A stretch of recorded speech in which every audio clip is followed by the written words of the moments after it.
Hello guys, আসসালামু আলাইকুম। তোমাদের জন্য আজকে হেঁচি শাক ভাজি করব এবং আমি গরুর মাংস ঝাল করে পাক করব। গরুর মাংস প্রথমে আমি লবণ, হলুদ, মরিচ দিয়ে দিচ্ছি। তারপরে দিয়ে দিচ্ছি তেজপাতা, এলাচ, দারচিনি, লং, গোলমরিচ, জিরা, এলাচ,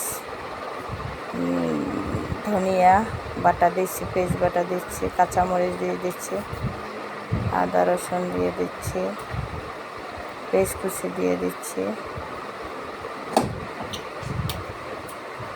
তেল দিয়ে দিচ্ছি। হালকা মাখাইয়ে নেব, নিয়ে বসাইয়ে দেব।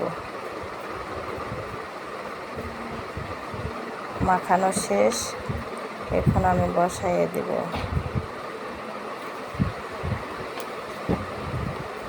শেষ আমার রান্না।